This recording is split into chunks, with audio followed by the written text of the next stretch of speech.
You lose friends. Well, you're going to lose the friends who don't want the best for you. Those are the friends you want in 10 years? I mean, you lose friends. Well, maybe you gain new friends. Maybe you gain better friends. Or maybe, miracle of miracles, your friends pick up their mess too and move forward. Maybe not. And I'm not naively optimistic about such things. But you have to contemplate the price you pay for inaction. And this is something I did with my clients all the time. It's like, well, I don't want to change jobs. Well, no wonder.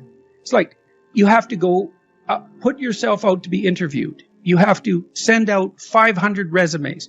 You have to be rejected 499 times. You have to polish your interview skills. You have to update your CV, which means you have to take a real look at the inadequacies in your preparation. And maybe you won't find a better job. It's like, no wonder you're afraid of that. Okay, you're in this job you hate, and it's 10 years from now. How does that look? Think about that. You already know you're in a little hell. You know perfectly well it's going to get worse. Which is more frightening? Action or inaction? Well, the thing about inaction is you're blind to it, eh? So you can hide from it. Well, that's chapter 3 again. Do not hide things in the fog. Do not make the assumption that inaction has no price. And so then you think, I'm terrified of this, but I'm even more terrified of that. And, you know, people have asked me, for example, I suppose why I was willing or am willing to engage in the troublesome process of objecting when I think something isn't going well. Well, it certainly doesn't hurt to be in good physical condition, so we can walk through it. Stop drinking too much. How do you know if you're drinking too much? You regret what you do when you're drinking. It's interfering with other important goals. It's causing you financial distress. It's getting you in trouble with your friends or your family. It's getting you in trouble with the police. Okay, so stop abusing substances if you can, right? If you see that they're hurting you. And alcohol is particularly pernicious in that regard. So, physical health. Are you in decent shape? Are you strong and coordinated?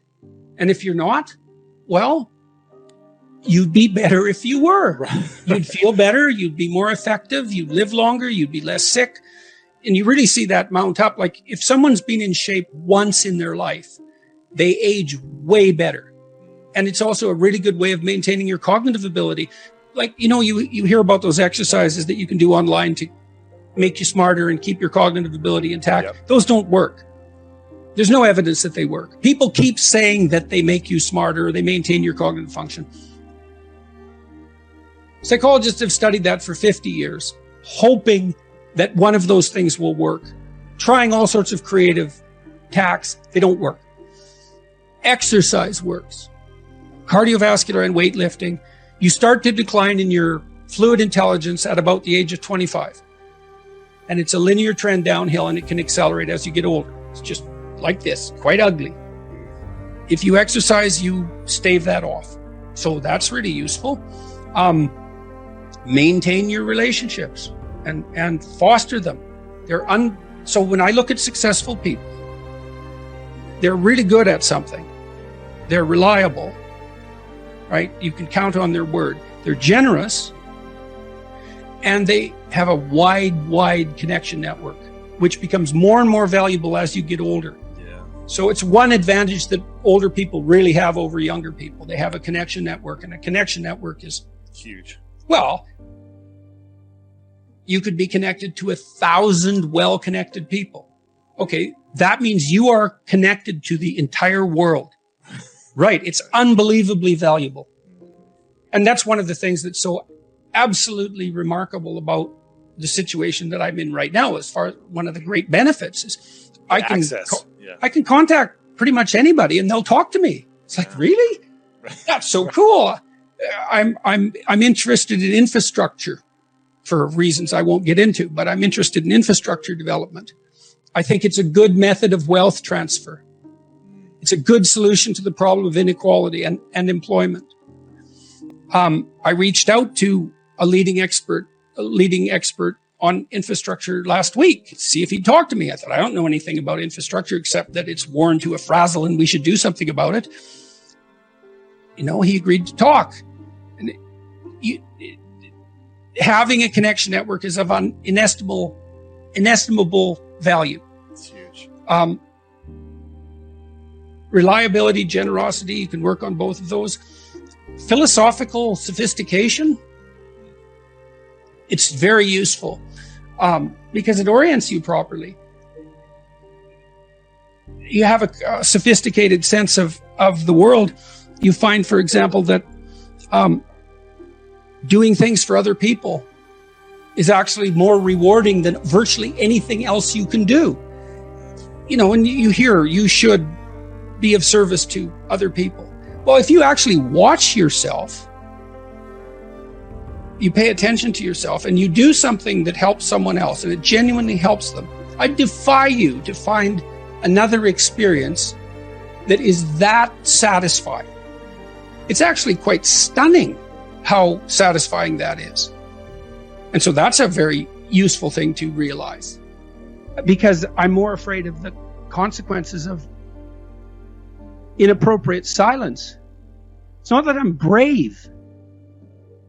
It's that I'm more terrified of the alternative. So I don't engage in the alternative. And I don't know, maybe I have a knack for that to some degree. Maybe it's a consequence of clinical training, but I can walk into people's houses and look around and I think, okay, there's something up here. And I mean, people have that ability.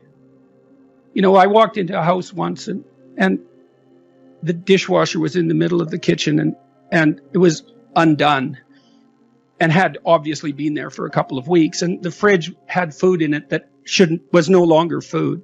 And the cupboards had unopened wedding gifts in them, like 5 years after the marriage. I thought, there's a lot of things in this household that are being swept under the rug. And that was all laid out in the practical environs.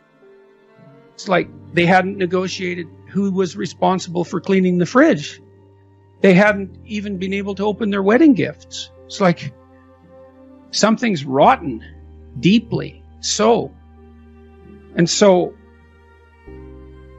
I could see where that was headed without a tremendous amount of effort on the part of the people. And it didn't work. They were divorced, a couple of years after that in a very ugly manner or for very ugly reasons. Well, I knew where that was headed, and under different circumstances, I would have said, what the hell is that box doing there?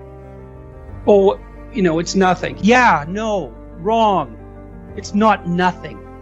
That's a little portal to hell. I can see it, and so could you if you looked, but you won't. And I mean that literally, because people won't look. They'll walk into a room like that, and they will not look at that thing. Absolutely. And that's because if they look, they'd see. And they don't want to see, and no wonder, but the consequence of blindness is worse. It's worse.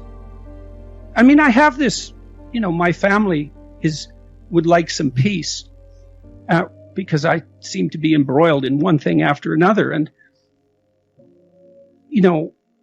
they have a point, but peace is very hard to obtain. And I can't be blind to what I see in the broader world around me. Not if I see it. If I see it, it's like, there it is. I'm going to say something. Well, I would say by reminding yourself that life is short, that'll add a sense of urgency. By noticing, I calculated, I don't know, when my parents were in their 70s, 60s perhaps, I usually saw them about once every 2 years. We communicate a lot more than that, but we live a long ways apart. So I calculated, well, my dad's probably going to live till his mid-80s or late, somewhere in there. And he's 70, let's say. I'm going to see him 40 more times. It's like, okay, 40 more times. That's urgent. So you better get it right, because you don't have it. You don't have that many opportunities. It's the same when you're formulating relationships in your adolescence, late adolescence, and early adulthood. you don't have that many experiments to run. And you get old a lot faster than you think. So attention is an underrated faculty. It's not the same as thinking. It's watching, to see what's there in front of your eyes, and to guide yourself as a consequence of what you perceive. It's the faculty that transforms thought if you let it. So, and your conscience alerts you as well. Tick, tick, tick. You're wasting time.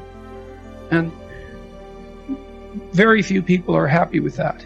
Some are burdened by it more than others, but virtually no one escapes that voice of conscience. I suppose to some degree that's the willingness not to engage in self-deception. Chapter 3 in Beyond Order is about that. People don't really repress the things they don't want to face. They just fail to unpack them. Like maybe you're on YouTube regularly, and every time you shut the computer off, you feel somewhat disgusted. But you don't pay any attention to that for a while, for 2 years. But then you decide you're going to pay attention. And then you find out, well, the reason you're disgusted is because you're wasting your life and you know it.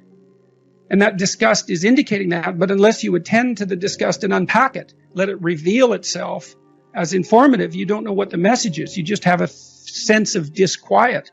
It's not easy to transform that sense of disquiet into an actionable plan. And often you have to talk to someone about it as well. You have to discover. So it's not like you're repressing the emotion exactly. It's that you don't undergo the difficult process necessary to unpack it.